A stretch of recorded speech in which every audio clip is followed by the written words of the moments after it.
ဒါသနေပတ်သက်ပြီးမေးထားတာလေးပေါ့နော်ခွေးသားစိတ်ကနေနေတယ်တဲ့မသွားဘူးပေါ့နော်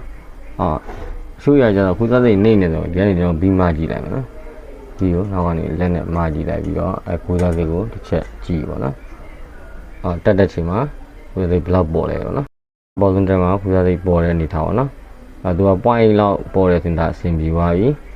အဲ့ထက်အရန်နေနာလားမဟုတ်ဘဲနဲ့ဒီမှန်မြင်ရပါတော့မှန်မြင်ကြွတ်တက်တာဒါဆိုတော့ကြီးရည်များနေပေါ့နော်ကြီးများတော့ခွေးသားစိတ်ထက်တင်လဲဒီမှန်မြင်ကြွတ်တက်နေဆိုတော့ခွေးသားစိတ်တင်ဖို့မကောင်းဘူးနော်ဒါပေမဲ့ကြီးမရှိဘူးခွေးသားစိတ်ပဲနေနေဆိုတော့ခွေးသားစိတ်ဟိုချက်ထားတဲ့စကူရှိပါတယ်ဒီအတွင်းထဲမှာနော်ခွေးသားစိတ်ချက်ထားတဲ့စကူ short နော် short ရောခွေးသားစိတ်ကအဲ့လိုမျိုးတွင်လို့ရနော်ကိုလိုချင်တဲ့အမြင်ကိုအရမ်းမြင်တော့မကောင်းအရမ်းမြင်တော့ခုံသောကဖြစ်တယ်နော်အဲ့ဒါရပြီကျွန်တော်ကိုပြန်ချက်လိုက်ပါနော်အမြင်ဆုံးမှ 1.2 လောက်ပဲကောင်းတယ်နော်အဲ့ထက်မြင်နေများတယ်ဆိုတော့ဒီကောင်ရှေ့သွားတဲ့ခါမှာခွေးသားစိတ်က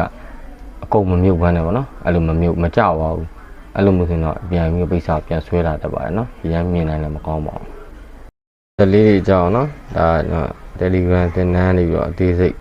သင်ကြားပေးတဲ့ဟာတွေရှိပါတယ်အဝေးနေပြီးတော့ဆက်ပြင်ခေါ်ခက်ခဲတဲ့လူတွေအတွက်ပေါ့လက်တွေ့သင်တန်းနေနဲ့လည်းဒါတနင်္ဂနွေတွေမှာဒီအိမ်ဆက်တွေဗီတင်ဆက်တွေဒါဆက်အကုန်လုံးပေါ့နော်ဒီအိမ်ဆက်မျိုးမျိုးအဲ့သင်တန်းပေါ့နော်အတက်သင်အဲ့ဒါလေးကတနင်္ဂနွေသင်တန်းလေးလက်တွေ့သင်ကြားပြသပေးကြပါတယ်